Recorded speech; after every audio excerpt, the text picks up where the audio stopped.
did it, Oklahoma. We did it. We are 50 out of 50. We are officially the dumbest state in the United States of America. Congratulations, Republicans. They're trying to crash the economy so that they can buy everything up for pennies on the dollar. And they want to get rid of any public services that our tax dollars pay for and privatize them so they can profit on that too. But they'll still take our tax dollars and then we'll pay them more for less. That's the whole plan. We'll be indebted to our government that will own us. That's how Russia started to become what they are. They own everything, and you live and work and struggle and pay everything to them just to survive.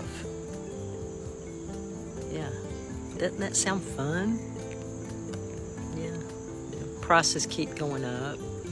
Salaries aren't going up. Everything's so expensive. The numbers, the jobs, the economy, everything is being kept from us. That's what's happening. We're making rich people rich, and they're making us poor. That's hot. That's the hottest. We're the hottest country. We're so hot. That means we're burning up. Yeah. So small rural towns are quickly going bankrupt and crumbling. These are the red states that voted overwhelmingly for Donald Trump after being promised jobs, a booming economy, and lower grocery prices. But now the promises feel like a cruel joke. Grocery prices are out of reach. The wallets are empty. Federal aid is being cut. Medicaid access has disappeared. And now people are asking, were we lied to? Ladies and gentlemen, I hope you're well and I welcome you back to my channel. If you're new here, kindly consider subscribing so you never miss any update from my videos. 60% of the American public is about to lose everything they have. People living paycheck to paycheck are about to go broke. The GDP numbers came in yesterday, and of course the economy receded, which I predicted 2 months ago, and people laughed. Mark my words, the second quarter is going to be far worse. Tariffs on Chinese products at 145% are about to kick in, which means everything you buy from China on Amazon or elsewhere is about to go through the roof. Grocery store shelves are starting to empty at Walmarts across the country, and of course grocery prices continue to soar. People who've been financing groceries on credit are starting to default on those payments. We are about to see an economic catastrophe. If you're in this 60% that has little or no money, please stop spending money. Protect your family. Trump does not care about you. Even if you voted for him, he's a billionaire. He won't suffer, but you and your family will. Please protect yourself. Did you guys hear about the rural town that cheered on this administration's cuts for hospitals until their hospitals got cut? To break this down, I'm bringing in contributor Chris Mowry. Watch until the end and check this out. Thank you. All right, there's a really wild story I want to talk about today. There's a small town in Missouri, a rural area that overwhelmingly voted for Trump, and they only have one hospital in this area. It's been serving the community for over 7 decades, has stayed open as the community has shrunk. They used to have a Walmart, the only Walmart in the area, closed, and through a lot of economic downturn, they have been able to stay open. But unfortunately, because of Donald Trump's big, beautiful bill, there are fears that it may close in a town that overwhelmingly voted for Trump. And frankly, I don't think they realized they were voting for this. And you may not think that rural America has anything to do with you, but let me explain why it does. You see, small towns like this, like Keys, Oklahoma, are all too common now. The agriculture economy has been hit so hard in this country that all the jobs associated with it are gone. The lumber stores are closed, the grocery stores are gone, the gas stations. What does this mean for you? It means that in agriculture in America, it's gotten so hard because of our politicians selling out the American farmer and rancher that people don't want to fight it anymore. They sell their land, they move to the big cities, and they live out the rest of their days as best they can. What does this mean for you? It means that with every producer we lose on the land in this country, it means that a corporation comes in and takes it over. And that if people like Bill Gates control our food supply in America, we lose our freedom. We're not living. We're just negotiating with collapse every single fucking week. They tell us to budget better, cut back, and be smarter with our money. But how are we supposed to stretch a dollar that's already been wrung out to dry? Bills don't wait. Emergencies don't ask if it's a good time either. And no matter how hard you try, something always breaks, expires, runs out, or shuts off. It's like every part of life has a price tag now, and most of us are just hoping nothing goes wrong until the next direct deposit hits. This isn't about laziness. This isn't about poor choices or bad money management. It's about a system that's been strip mined for profit while the rest of us hold the damn thing together with maxed out credit cards and burnout. You can show up early, stay late, and still feel like you're losing ground because the rules were never meant for us to win. And deep down, everybody feels it. Even the ones pretending they're fine. They're just scared to admit how bad it's gotten. But we're done pretending. We're done apologizing. Because if nobody speaks up, they'll just keep tightening the grip. And I promise you, they're not going to stop unless we make the noise that they can't ignore. So no, we're not going to just smile through it. We're not going to be grateful it isn't worse. We are the generation that they pushed too far. And now we see the truth for what it is. This isn't our failure. It's their design. And we're not playing along anymore. All right. I got a $9 billion FAFO, a $9 billion FAFO for the state of Kentucky. Come on forward, everyone. Listen to this. Yes, Kentucky is a red state. Yes, Kentucky voted for Donald Trump. This is a $9 billion FAFO. Look at this distillery in Kentucky. That is a huge GDP of Kentucky, $9 billion. They have filed for bankruptcy, $9 billion. The red state of Kentucky, this is an FAFO. Do you remember when the tariffs hit? We told Canada, we don't need you, and people stopped buying whiskey from the United States. This is a $9 billion FAFO for the red state of Kentucky. Do you know what kind of devastation that brings to a state like that? They're already a red state, low in education. This is going to be a tough FAFO for Kentucky. A $9 billion bankrupt whiskey distillery company is going to lead to a lot of job losses. Kentucky getting exactly what they voted for? FAFO? I think so. These red states are now facing a harsh reality that the very policies they voted for are now bleeding their towns dry. From Kansas to Kentucky, Medicaid cards are forcing families to make impossible choices. Health or food, medicine or rent. Grocery prices have skyrocketed to the point where some families are skipping meals. Not because they're lazy, not because they don't work, but simply they can't afford to survive. Meanwhile, the billionaires are profiting like never before. Our corporate profits are at a record high, and the working class, especially in rural red towns, is paying the price. There is a growing sense that this economic pain isn't accidental, that maybe, just maybe, it's part of a bigger plan. Keep the poor working, struggling, and distracted, where the rich take everything. People are waking up now. They are not realizing that the slogans like Make America Great Again were never meant to put them first. Just the powerful, the connected, and the ultra wealthy.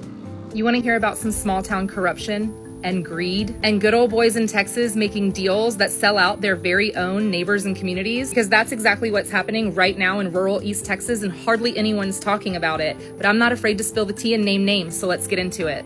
A company backed by a billionaire hedge fund from out of town is trying to come in and drill roughly 30 industrial wells into the Carrizo-Wilcox Aquifer. If approved, this would pull roughly 15 billion, with a B, gallons of water out of that aquifer per year. This is the same aquifer that thousands upon thousands of people across several different counties rely on for their water. And those 15 billion gallons of water that would be pulled out every year isn't going to go to our families and our farms and our schools and our communities. That water would be piped out and sold to fuel development in other areas of the state, leaving us to deal with the consequences. Water levels will drop, pressure will drop, and wells will run dry. This is our only water source for our families, for our livestock, for our ranches, farms, schools, and everything else in our communities. But here's the kicker, and here's where that corruption and greed comes in. The well drilling company that was hired to drill all of these industrial wells for this project is owned by a man named Donald A. Foster.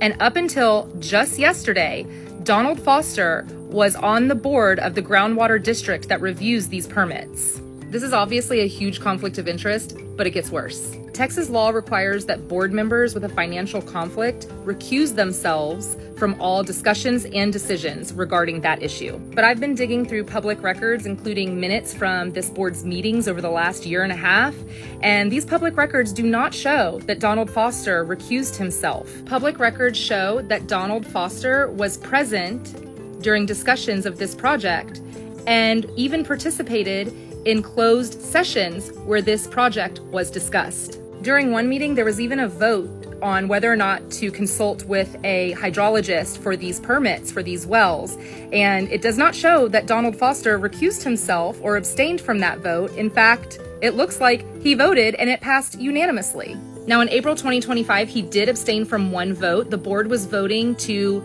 accept the applications for these permits as administratively complete, and he did not participate in that vote. He did abstain. There's a public hearing tomorrow at 1:00 p.m. regarding this issue, where the board is going to hear statements from the public and those who are protesting this project. And Donald Foster resigned from that board yesterday. But you don't get to sit in secret meetings and rubber stamp billion-dollar water grabs that line your pockets and then try to get out of the hot seat at the last minute. Not when it's our land, our wells, and our lives on the line. I guess the people who actually live here were never supposed to notice, let alone fight back. But we did notice. We did find out what you were doing, and we're not just gonna roll over and take it. We will not let our communities be drained, silenced, and sold. At least not without a fight. You see a lot of the power, the political power is consolidated in just the hands of a few people, and that's dangerous. Unlike a big city, more people involved, more eyeballs on people, you can't close the system as easy as you can in a small county.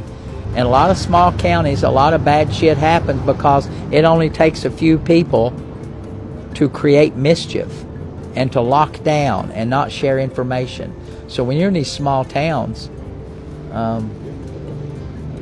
it's a real thing. It really happens. You know, when I'm having a bad day, it sometimes helps to find a story about dumbass Trump voters who are now finding out just how stupid it was to have voted for that criminal. And I came across a story from NPR just now. Here's the headline. A Maryland town wanted Trump to cut waste. Now it's a target. And when I saw this headline, I thought, oh, this has got to be a town in Western Maryland. And it is. It is a town called Emmitsburg, which looks to be, I looked at the map, it is a stone's throw from Pennsylvania. And if you aren't familiar with Pennsylvania, I lived there for a while. If you get outside of the cities, which is most of the land area of Pennsylvania is outside of the cities. It's a very rural state, big state. You might as well be in Alabama. I mean, it is hardcore MAGA. Anyway, so it's no surprise that this town is close to Pennsylvania. So, question to my MAGA friends. Are you starting to see why Donald Trump has 6 bankruptcies, including casinos? It takes a real business genius to bankrupt a casino. Look, they don't regret voting for Trump, and they never will. The only thing that they will ever regret is that Trump hurt them the same way he's hurting everyone else. This isn't about left or right anymore. It's about survival. The very people who are promised everything, they are now left with nothing. It's time to ask the hard questions. Who really benefited? Who was left behind? And how long shall we keep falling for the same lies masked as patriotism? So until rural America sees that loyalty to a politician doesn't pay the bills or feed the kids, the sufferings will only continue. So wake up, speak up, and demand better. You should not elect leaders based on loyalty, based on political party, based on race, but you should vote for a leader who minds about your own livelihoods, about jobs, about improving the economy. It is not about Democrat or Republican anymore. Now it is about survival. And I hope the MAGA will not repeat the same mistake again. And I don't know if given a chance they are going to repeat the same mistake. Okay? Because no one is coming to save us unless we save ourselves first. Accountability starts with you and me and the other person. That's when you're only going to see change. Because you only keep on voting against your own livelihoods, against your own survival, and you keep suffering, and then regret follows later. But nobody will have sympathy for you. People will keep asking and saying, you knew what his policies were, but you still went ahead and voted for the same policies. Now it is biting you hard, okay? So I hope people are going to be accountable in future and make informed decisions about the type of leaders that they choose to put in office, okay? Thank you so much for your time. Make sure to like, subscribe, and share so you never miss any update from my videos. Until next time, I'll see you in the next video.